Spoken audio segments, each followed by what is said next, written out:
Hi, this is Usha. Welcome to Rathod's IAS classes. Today in this lecture, we are going to discuss current affairs of 17th March 2022. So let's get started with our discussion. And the first topic we are going to discuss about hijab issue. That will be important from your polity, which mainly comes under GS paper 2. So as I said in the yesterday's news analysis, so tomorrow we are going to discuss editorial. Actually, there are two editorials which appeared regarding this hijab issue. So we are going to see those two together. And next topic is about circular economy and battery of circular economy. So this article which mainly talked about 6 important things that we need to take. So this will be important from your environment and ecology, which mainly comes under GS paper 3. And next topic it is about inclusive education. So in this inclusive education, so education should also inclusive because it should also take into consider like people with disabilities. So this is important from your education point of view, which mainly comes under GS paper 2.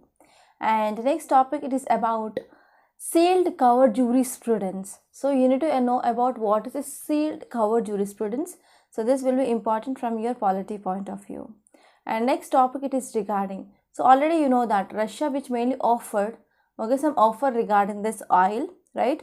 So in this context, so they are mainly talking about yuan. Yuan, it is Chinese currency as a reference currency for this interim oil trade between India and Russia. So we need to know why yuan. So this is important from your international relations, which mainly comes under GS paper 2. And next topic it is regarding increasing of price of jet fuel. And next one it is regarding MGNREGS scheme, and later on tsunami alert. So these are some important topics. Apart from that, there are a number of topics that need to be done. So let us don't waste the time and get started with our quote first of all. So today's quote is, I like friends who have independent minds because they tend to make you see problems from all angles. So this is a quote which is mainly given by Nelson Mandela. So choosing your friends, whenever you're choosing your friend, you should be very much careful. So the quality of a person will be determined by their friends, right? So because of this, whenever you're choosing friend, try to choose your friend should be with independent minds. So whenever you are having companion with this independent minded friends, then that will be very much helpful, mainly to solve the problems. That will help to see the problems in different dimensions. So first topic it is about this hijab issue. As I said earlier, it is important from your polity point of view. So now let us try to discuss this topic in a great detail. So what is the context? So context here is Karnataka High Court upheld hijab ban and dismissed several petitions contesting the prohibition on the wearing of hijabs in education institutions. So what happened in Karnataka, in Udupi, there are 6 students. They were mainly banned because they are wearing hijab and they mainly filed a petition, right? So in this context, Karnataka High Court, which mainly gave judgment yesterday. So in this judgment, which mainly upheld, yes, we can go for hijab ban, and it also dismissed several petitions which are mainly related to this prohibition of wearing hijabs in this education institutions. So there are some questions which are mainly placed before this Karnataka High Court. So what are those questions? So let us have a look over those questions. So first question here is, wearing hijab is essential religious practice under Islam or not? So first court need to decide whether this wearing hijab is an essential right which mainly comes under this Islam or not. Second question here is whether prescription of school uniforms is violative of fundamental rights or not. So whenever we are prescribing the school uniforms for the children, so whether it is violative of this religious fundamental rights or not. And third important question is whether Karnataka government order which mainly barred students from wearing clothing that could disturb the peace, harmony and law and order, so apart from being incompetent, manifestly arbitrarily, it mainly violates article 14 and 15 or not. So whenever Karnataka government which came with order that students should wear uniform and should not wear this hijab like thing because it mainly disturbs peace and as well as harmony, law and order. So whether it is incompetent or it mainly violates this article 14 and 15 or not. So this is the thing. These are the 3 important questions which are mainly placed before this High Court. So if you see this infographic, then you can easily understand the judgment which is given by this Karnataka High Court.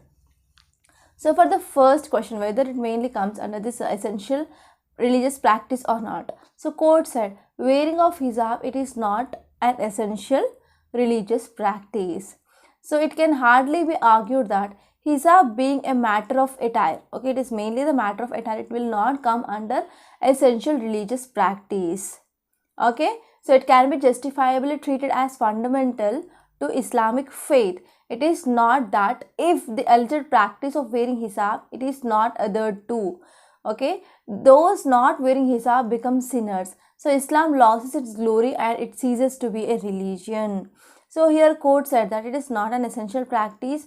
Okay, if you are not wearing hijab, okay, if you are not adhering to wearing hijab, means that may not make that they are sinners. Okay, so Islam will not lose its glory and as well as it not going to cease it as a religion.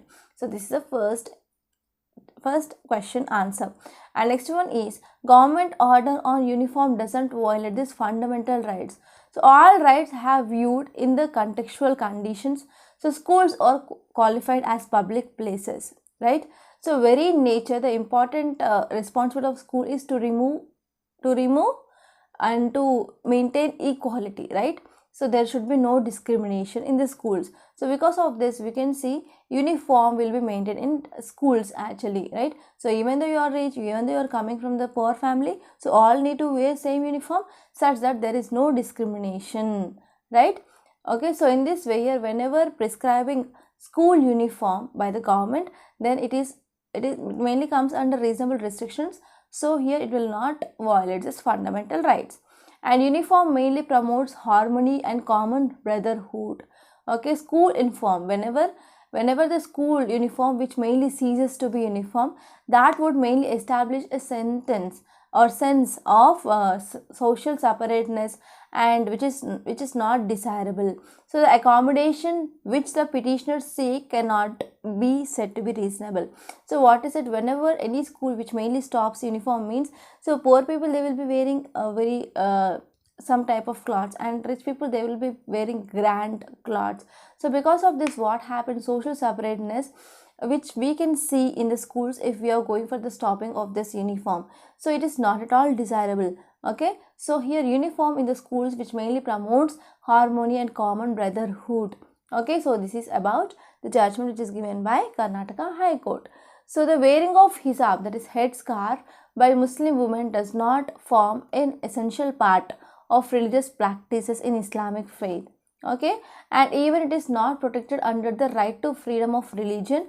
Actually, this right to freedom of religion which mainly guaranteed in Article 25 of our Indian Constitution. And the prescription of school uniforms does not violate either the right to freedom of speech and expression, which mainly comes under Article 19(1) subclass A here, and it will not going to violate this right to privacy under Article 21 of Indian Constitution. And the restriction which we are saying against wearing of this hijab in education institutions, it is only reasonable restriction. Okay, and even our constitution which mainly permits this reasonable restrictions. And the court also upheld the legality of this Karnataka's government order prescribing the wearing of uniforms in the schools and as well as pre-university colleges. Okay, and it came under this provisions of this Karnataka Education Act of 1983. So in yesterday's lecture we studied about what is Karnataka's Education Act of 1983. And if you're talking about what is this hijab row of Karnataka, so 6 female students from the government college in Udupi, they reported that they were not permitted to enter the classroom by wearing these hijabs. Okay, so because of this hijab which is mainly seen in news, and as well as there are many debates which are mainly going on this hijab. And the ban of this hijab in the classroom, it was justified by this Karnataka government under this 1983's Education Act as well. And here, because of these debates and because of these students who are not allowed to enter into classrooms, so Muslim students they mainly filed several applications in this Karnataka High Court regarding right to wear hijab in the class under Article 14, Article 19 and Article 25 of our Indian Constitution. So these articles are talking about fundamental rights. right? And now let us try to see next topic. It is regarding clean energy. So clean energy must use battery of a circular economy. So here we are talking about what is this clean energy and as well as what is circular economy and how we can achieve this circular economy. So there are 6 important things that we need to follow in our Indian renewable energy sector. So this article is important from your environment and ecology. So recently in our budget speech, our Union Finance Minister mainly emphasized on the role of cleaner energy, and even she focused on solar energy batteries in our India's future and economic growth.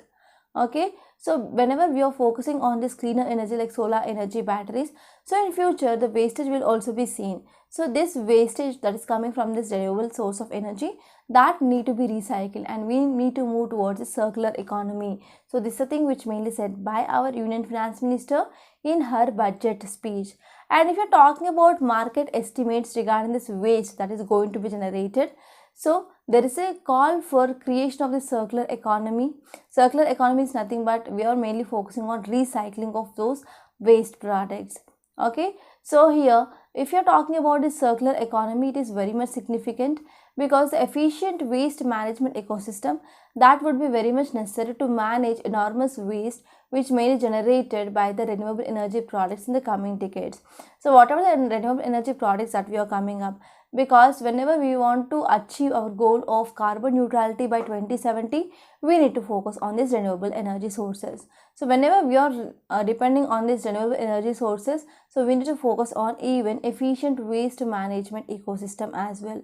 And according to this arena, that is International Renewable Energy Agency, actually this arena, it is an international intergovernmental organization. Okay, and here this organization which mainly supports in the transition to the sustainable energy future, and whatever the waste that we are going to generate by 2030, it will be like 325 kilotons. So now you can imagine how much amount of waste that we can generate by installing of the solar capacity as well.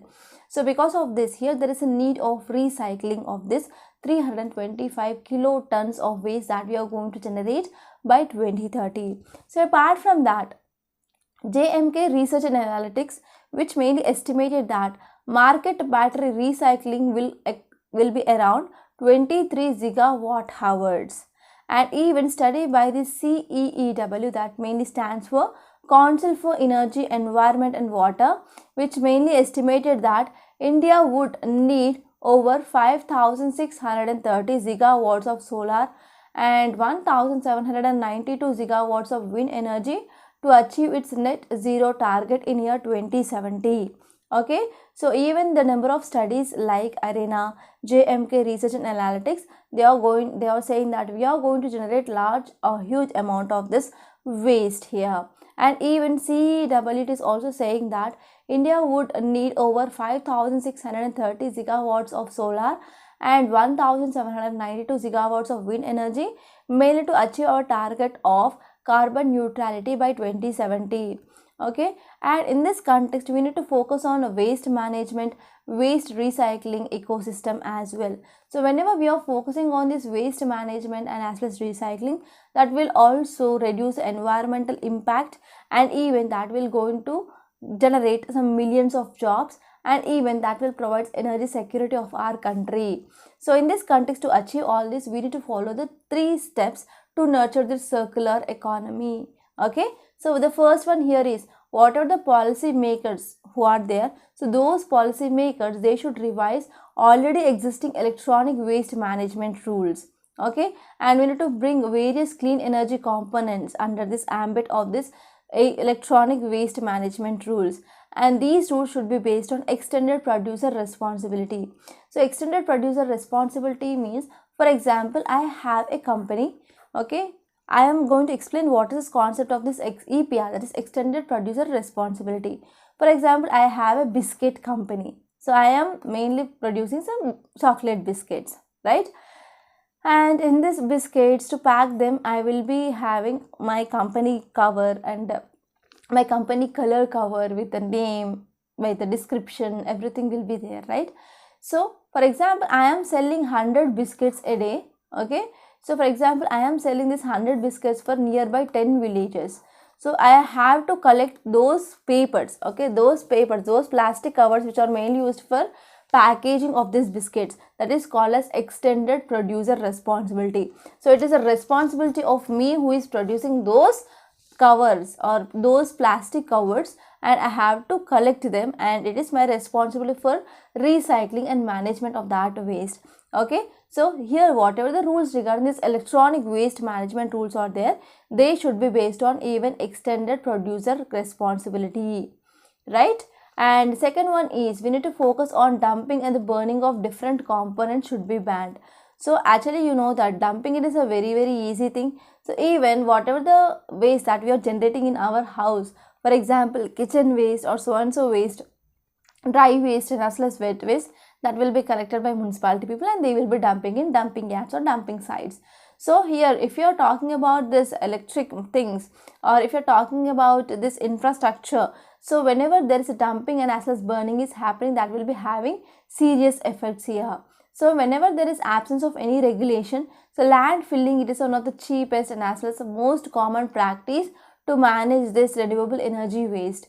Okay, so whenever we are going for dumping and as well as burning, it will be having some negative impacts on our environment as well. For example, so whenever there is this equipment which we are dumping down, means so because of rainfall, because of heat, what happens, so whatever the metals that are present in that so and so equipment, that will be leached into the environment, and after leaching into environment, it will be also entered into our food chain as well. So recent studies which mainly said that so lead and as well as cadmium, they are present in the solar photovoltaic modules. They mainly have the increased chance of leaching, that is 90% and as well as 40% respectively. So under these acidic conditions, so it is one of the harmful thing that we can see. And next important step here is the renewable energy industry should invest in the research and development of these recycling technologies. Okay, so recycling mainly includes a multi-step process like dismantling, disassembly and as well as extraction. And dismantling, it is largely a manual process which mainly can be sometimes automated, right? So we can use some mechanical, thermal and as well as chemical energies, then we can go for dismantling it. And the fourth important steps that we can do here is there has to be a creation of innovative financing routes for waste management. So regarding waste management, waste recycling, so what are the finances that are present? So that finances should be provided from the government side, right? And next important step here is there is need to be an improvement in product design and as well as quality. So whatever the quality that we are having, whatever the product design is there, so we need to go for improvement of these designs and as well as quality, because that will be mainly helpful for find substitutes for these toxic materials like cadmium and as well as lead here. Okay, and even we can go for simplification of this product and as well as product designs also. And next one is union and state governments, they should set stringent quality control methods as well. Okay, so whenever we are having quality control methods, that will be also prevents the premature end of life of the components, and even that will be helpful for decreasing of this waste creation. So this is about this topic, and I hope it is very much clear. Now let us try to see next topic. It is regarding towards inclusive education. So we need to include even persons with disabilities as well. So this article will be important from your education point of view, which mainly comes under your GS paper too. So now let us try to understand this article in a very great detail. So the Rights of Persons with Disabilities Act of 2016, which mainly guarantees to every disabled person a large bucket of rights and as well as entitlements. So here regarding this disabilities people, so we are having one important act, that is Rights of Peoples with Disabilities Act of 2016, and this act which mainly guarantees that to every disabled person a large bucket of rights and as well as entitlements. But the reality, we can see that these disabled persons in everyday life, they are mainly removed from this law progressive vision. Okay, from this law's progressive vision, they are mainly outside of this Rights of Persons with Disabilities Act of 2016. And if you're talking about one important famous judgment of Supreme Court, it is Anvi Prakash versus National Testing Agency 2021. Okay, so after this judgment of the Supreme Court, so we came up with some important changes here. Okay, so actually this case regarding this Anvi Prakash versus National Testing Agency, here it is regarding, so appellant who mainly says that the answer booklet during his exam which was snatched away because that is this testing authority confusion that, and as well as central carelessness, that she did not get an extra hour of time in which the legally entitled. That means for the disabled people there will be the 1 hour which is extra which is given, and not only even in this exam but even UPSC will be also providing 1 hour extra in mains. That is, for instead of 3 hours they will be getting 4 hours to write this mains answer, okay, if they are disabled. Okay, the court had also remained, okay, also remind that competent authorities about their duty to provide reasonable accommodation and as well as inclusive education as well. So after this backdrop of the Supreme Court judgment, so there was draft accessibility ability guidelines and even standards for higher education institutions and universities which may be released by UGC, University Grant Commission, or a welcome intervention. So after this case here, government came with this data accessibility guidelines and standards of higher education institutions, and also universities mainly released this UGC or welcome interventions. Okay, so the public notice regarding these guidelines was actually inaccessible to the person with visual disabilities, because this PDF it is mainly seen in the printed and as well as a poorly scanned manner. So because of these persons with visual disabilities, they are not going to get benefits of this guidelines. And if the document had been digital document which mainly authenticated by the digital signature of a competent authority, so it would have been very helpful regarding this guidelines.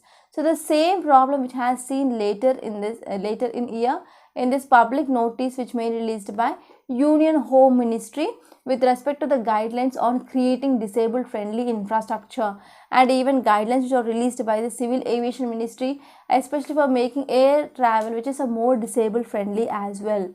Okay, and if you're talking about this higher education institutions, so the compliance of this higher education institutions with the checklist must be monitored by this UGC. Okay, and here this HEIs, that is higher education institutions, they need to submit complaints report on the annual basis as well. And this UGC should also empower to take some disciplinary action against these higher education institutions which are not complying with the guidelines as well. And if you are talking about assessment of disability based records, so an assessment of the needs of the persons with the disabilities should be conducted on annual and as well as biannual basis by Equal Opportunity Cell or enabling unit to devise and thereafter revise this institutional plan for inclusion of students with disabilities. So if you're talking about assessment, so we need to have a proper assessment regarding this people with disabilities, and we can go for submitting of report annually or biannually, that is once in a year or once in 2 years. So here this equipments will be very much helpful for administration, and that will be also helpful for undertaking of any special need based interventions. Okay, need based interventions or not. And even whenever any student who is disabled who is joining this higher education institutions, and they need to go for conducting of assessment of their disability based needs, okay, and they need to come up with a proper plans as well. Okay, and each higher education institution, they need to maintain the data of the students with disabilities on base of parameters like, for example, application, enrollment, retention, and even participation of the students in academic and as well as non-academic activities as well.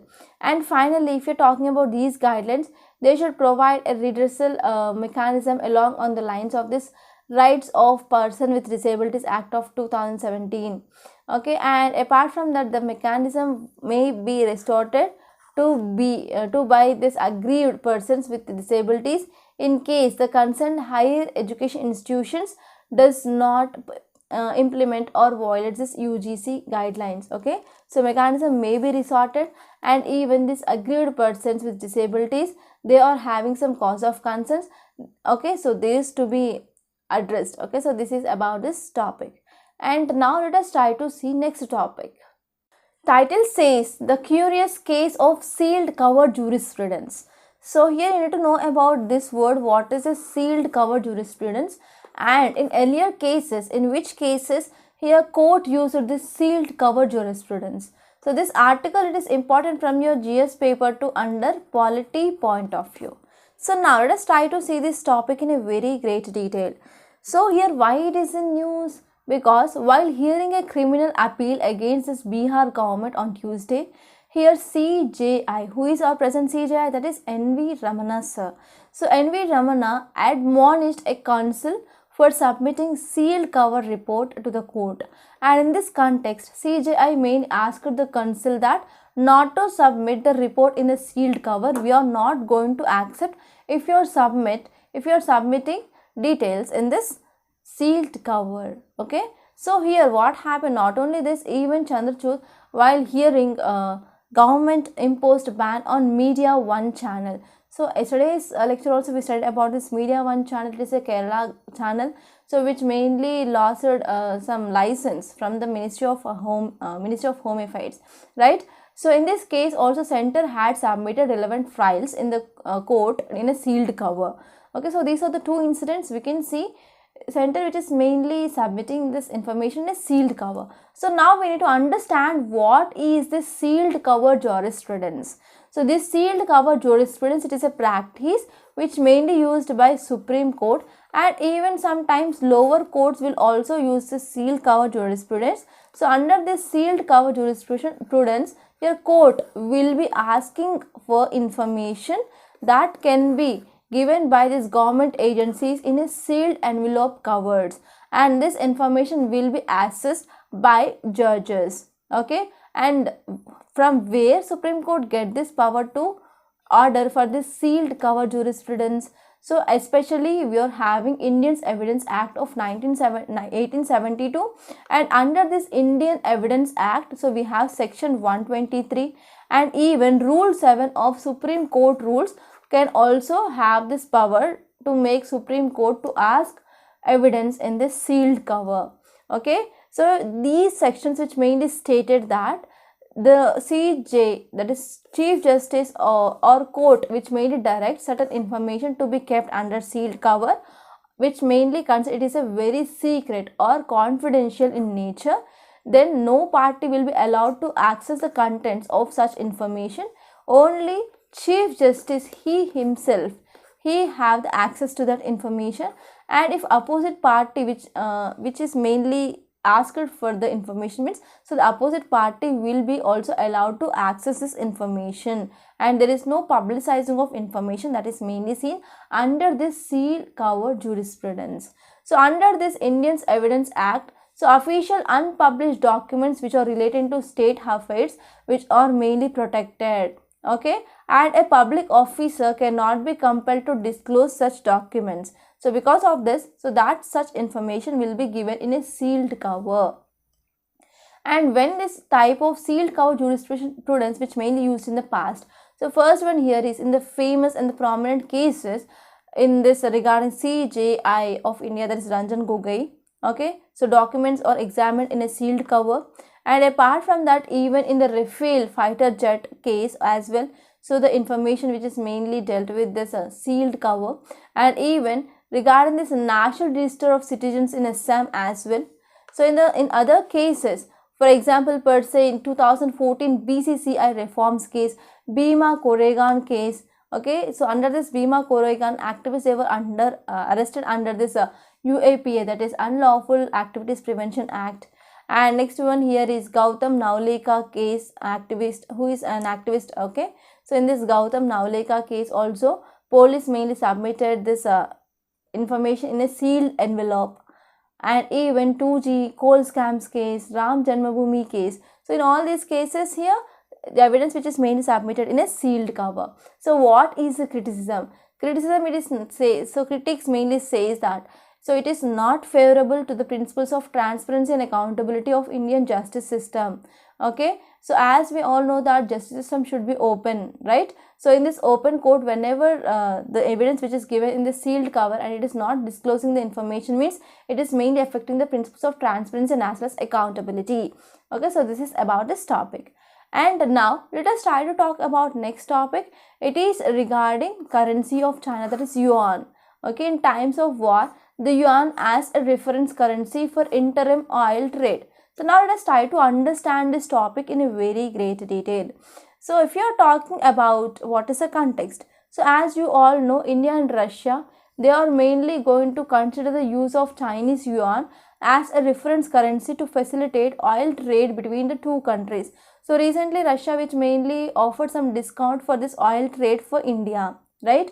So Russia has been trying to sell oil at a significant discount to India, and the demand for the Russia's oil which mainly dropped because of US, which mainly imposed sanctions on this Russia. So other countries, if they want to import oil from Russia, they are having fear like, so US can impose sanctions on those countries as well. Okay, so as part of this Western sanctions, so Russian banks, they are mainly removed from even from this SWIFT payment system as well, right? So because of this, it mainly affecting the trade of Russia here, right? So here Russia businesses, they have been unable to pay for importers, and they are unable to get money for their exports as well. Okay, so because of this, now they are mainly talking about Chinese yuan that can be used as a reference currency for this oil trade between India and as well as Russia. So if you're talking about Russian currency, that is ruble. So ruble, which mainly lost about quarter of its value against this US dollar because of this Russia's invasion on Ukraine, right? And US, which is mainly using economic advantage to freeze dollars that is belonging to its adversaries as well. So mainly to avoid this risk, so these countries which are mainly searching for the alternate currency for this US dollar, and now they are mainly coming up with the Chinese yuan. So Chinese yuan, which became an alternate option here, because the oil trade between this Russia and as well as India, that can neither be done through this ruble or Indian rupee. It is not suitable for this global currency for trade. So they are mainly talking about this Chinese yuan now. Okay, and now let us try to talk about next topic. It is regarding jet fuel price raised by over 18%.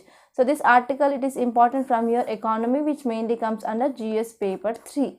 So if you see this article, which mainly says that jet fuel prices, they were hiked on Wednesday, and it mainly increased by 18%. So there is a very steepest rise of this jet fuel prices that is mainly seen.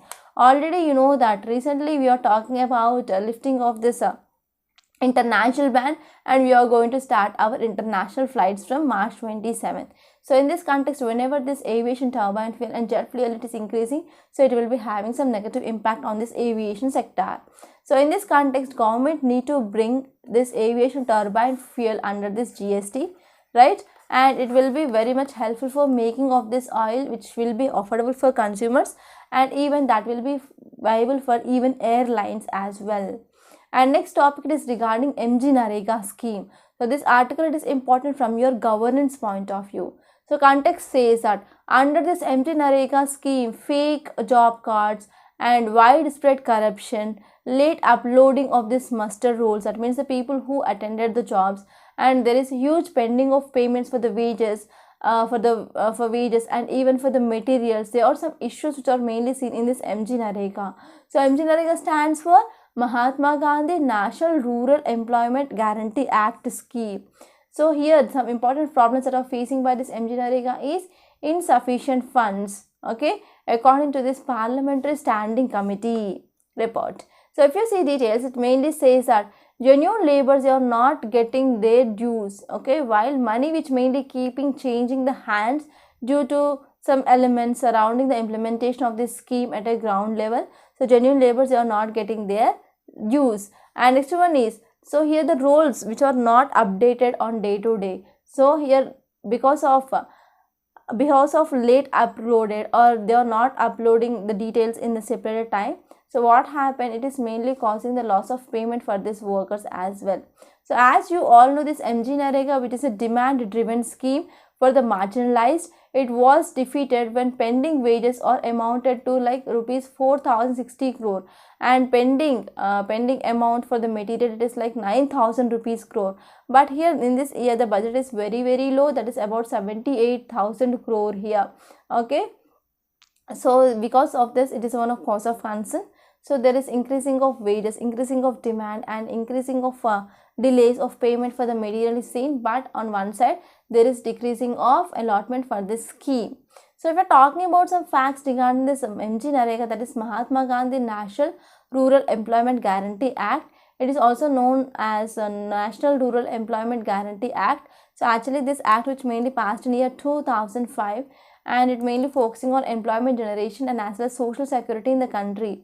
And actually this scheme, it is a demand driven employment scheme, and it mainly comes under this Ministry of Rural Development. And every adult member of a rural household in rural area with a job card, they are eligible for this job under this scheme here. And the scheme, which mainly envisages providing 100 days of guaranteed wage employment. Okay, so it is mainly focusing on 100 days of guaranteed wage employment, and it mainly covers all the districts of India except the one with 100% of urban population. And even under this program, there is additional 50 days of unskilled work, especially in the drought, natural calamity, which mainly notified in these rural areas. So it is mainly said in section 3 subclass 4 of MGNREGA. And now let us try to see next topic. It is regarding tsunami alert after strong quake hits Japan. So actually you know that this is our Japan. Here we have Sea of Japan, and here we have China, here we have Korea, right? So this is the geographical location of Japan. So here what happened in this water which is present near the Japan. So 7.3, it is a powerful earthquake which mainly happened in the eastern part of the Japan. Okay, so because of this, whenever earthquake is happening, so what are the plates that are present? We can say this plates will be sliding by one over the other. So because of this, it will lead to this tsunami. Okay, so tsunami alert which mainly given. So this article, it is important from your GS paper 1 under geography. So a powerful 7.3 magnitude quake which jolted eastern Japan on Wednesday night. Okay, and it mainly prompting a tsunami advisory for the parts of this northeastern coast of this Japan. So actually there was no immediate reports of casualties and as well as initial details, which mainly suggests that only small tsunami wave which mainly hitting the coast after advisory that warned of the waves up to 1 meter. Okay, we can see there is increasing of this wave height. It is like 1 kilometer for the Fukushima and as well as Miyagi regions. Okay, actually this Fukushima nuclear incident or nuclear attack which mainly happened because of this tsunami and tsunami related earthquakes at that time. So because of this, it is one of cause of concern.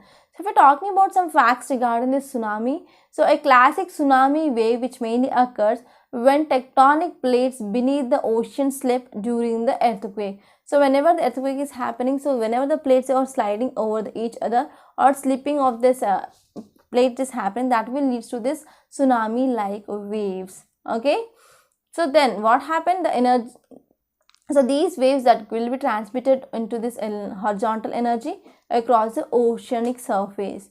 Okay, it will be creating these rogue waves as well.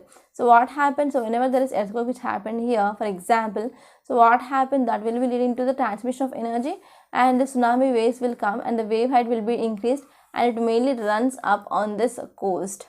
Okay, and if you're talking about tsunami warning system, whether we are having this warning system or not, yes, we are having this warning system. So inside water we will be having the recorder on the seabed which mainly monitors changes in the pressure, and it can also even detect tsunami as small as 1 centimeter as well. So after this recorder which is mainly detecting that, so this will be transmitted to this surface buoy. Okay, buoy. So from here, this mainly connects information to the satellite, and from the satellite it mainly go for transmitting of the data to this ground stations. So after the ground station is getting this information, then they can go for announcing for this security alerts, right? So this is about this topic. And now let us try to see yesterday's questions. So first question is regarding this Indigo revolt. So first statement is the revolt is not supported by this Bengali middle class who sided with the British administration and planters to suppress peasants. But actually this Indigo revolt which mainly supported by this Bengali middle class. So first statement is incorrect. And the peasants got support from this India Press in Calcutta as well as aid from this some Calcutta trained lawyers. Yes, this statement is correct. So here you need to identify wrong statement, that is A1 only. And second question is regarding this Act of Parliament 1958. So now let us try to see the statements. So first one is Secretary of State for India was given the powers that were previously wielded by the directors of company and the board of directors. Yes, the statement is correct. And next one is thus the ultimate power over this Indian administration remained with the Secretary of State, but it is not with the Secretary of State but with the British Parliament. So here second statement is incorrect. So that option will be only one. And today's questions are, the first one is no taxation without representation, which is mainly all after the effect of. So you have to select this option. And next one is one religion, one caste and one God for mankind. So it is mainly preached by. So these are the two questions. Please give me the answers in the comment box. So before seeing this newspaper PDF, I want to make a small announcement. So in Rathod's IAS, we came up with this pen drive courses. Okay, we came up with this pen drive courses for entire foundational course for 2023. And these videos are very latest and updated videos, and actually the video recordings are going on. Okay, so you can get the current affairs of this year, which will be essentially used for 2023 and as well as 2024.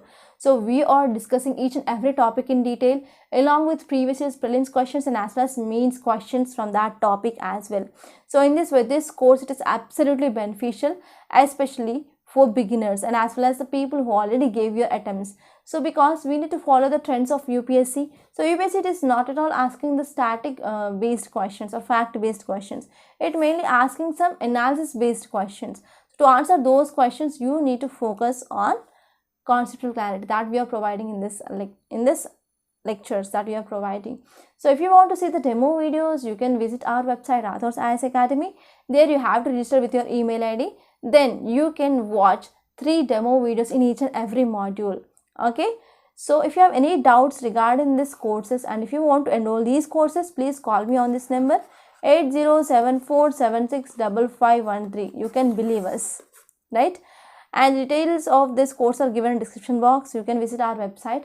And if you want a PDF of this today's lecture, please join this Telegram channel. So the details of this Telegram channel is given in description box. And now let us try to see today's newspaper of Hindu. So date here is March 17, 2023 and it is Delhi edition. So first topic, it is neutrality for Ukraine is on the table. So this is a thing which mainly said by this Lavrov. Okay, so Russia said that the peace talks with Ukraine were not easy, but there is some hope. Russia said that there is some hope of reaching a compromise and neutrality for Ukraine was being seriously discussed here. Okay, and the negotiations are not easy for obvious reasons. So Ukraine has also made a cautious positive statement that they want to go for this peace talks. Okay, it says that it is willing to negotiate to the end of the war, but it will not surrender or accept Russia's ultimatums. So this is a thing which mainly said by Ukrainian side. Okay, so in this context, if you are talking about serious issues which mainly included like security of the people in the eastern Ukraine, demilitarization of Ukraine and the rights of Russian speaking people in Ukraine. So these are some key issues between Russia and Ukraine.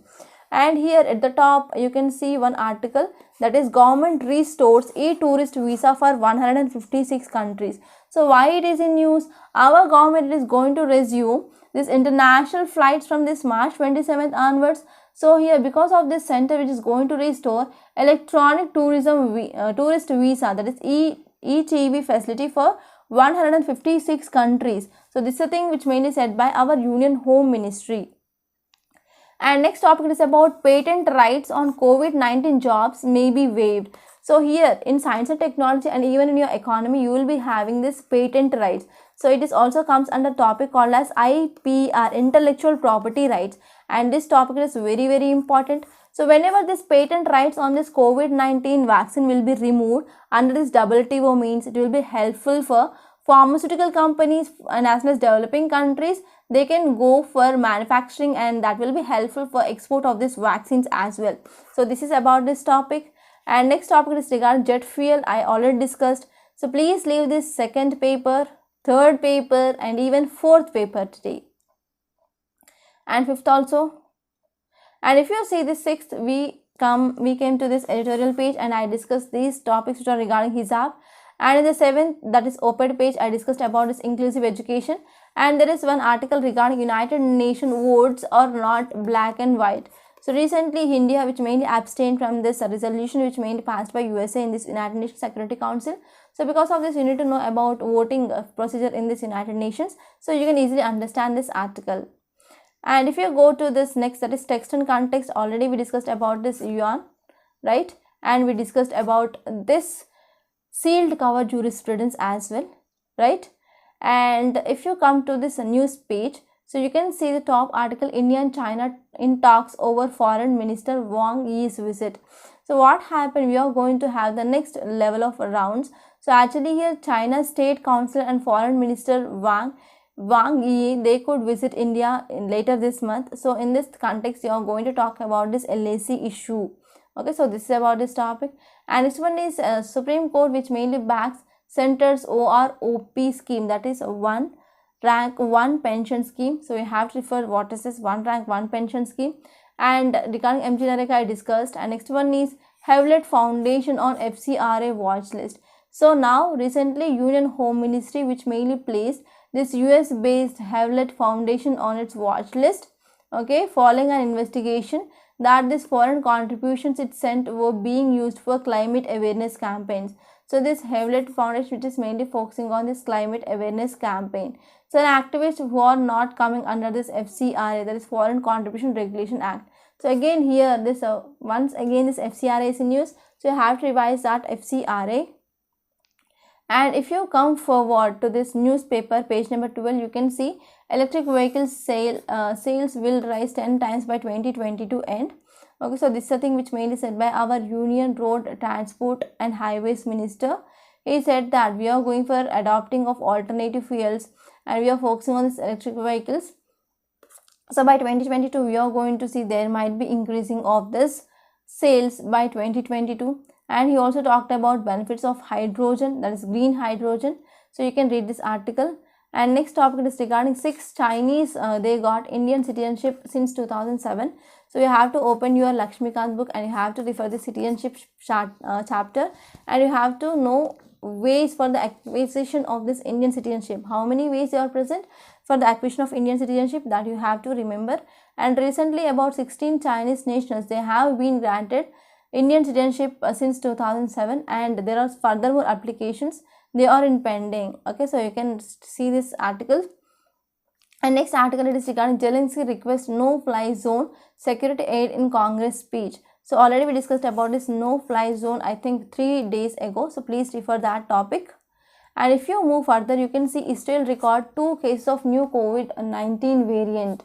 So Israel, which is mainly found that to new variant, and this new variant which is mainly combination of 2 subvariants of Omicron version, okay, and it is with a BA1 plus BA2. So it is a combination of this BA1 and as well as BA2. So this is the new COVID-19 variant. And if you see signs and symptoms, we can see like fever, headaches, multiple dystrophy, etc. They are mainly seen in this new variant. And I discussed about this tsunami alert.